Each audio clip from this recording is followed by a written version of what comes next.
Bonjour et bienvenue dans Taste. En japonais, son nom signifie poisson haché. C'est le surimi qui est produit ici à Odawara depuis un millénaire.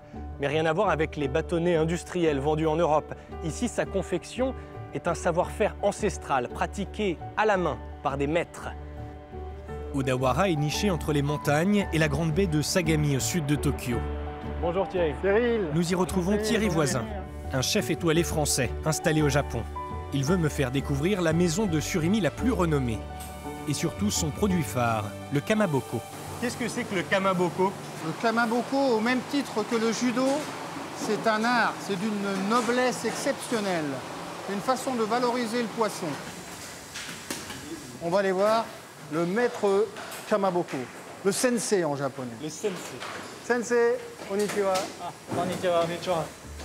Le kamaboko traditionnel est fait de poissons frais. En quelques gestes précis, les filets sont levés, prêts à être transformés. Le fait de travailler à la main nous permet de vérifier l'état des poissons un par un et d'adapter la température de cuisson et d'autres paramètres. La pâte sera plus légère, ce qui est très important pour la texture. Odawara jouit d'une autre richesse, l'eau des montagnes chargée en minéraux qui imprègne la pâte de poisson. Elle doit être parfaite pour la mise en forme. Selon la tradition, le poisson est sculpté au couteau sur des planches de bois.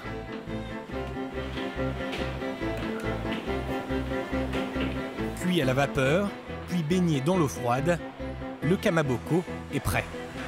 Regardez Cyril, on dirait que ça a été fait à la machine, c'est tous les mêmes. Alors finalement, ça a été fait à la main. C'est vrai. On va déguster? Ah, moi j'en peux plus, on y court. Dans les bâtiments voisins, d'élégantes boutiques témoignent de l'amour des Japonais pour ce mets raffiné qu'on offre ici à l'occasion des fêtes. Nous avons pris place pour une dégustation.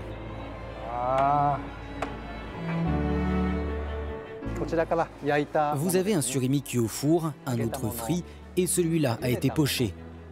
Enfin, vous avez le plus populaire du Japon, le kamaboko, cuit à la vapeur et sculpté sur une planche de bois.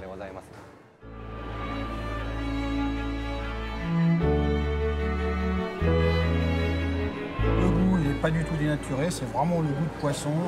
On a le mirin qui est rajouté, qui apporte un petit peu de sucre. Là, on est sur un produit typiquement japonais. C'est vraiment la typicité du Japon. On a la texture, le goût. J'ai vraiment envie que les gens découvrent ce produit.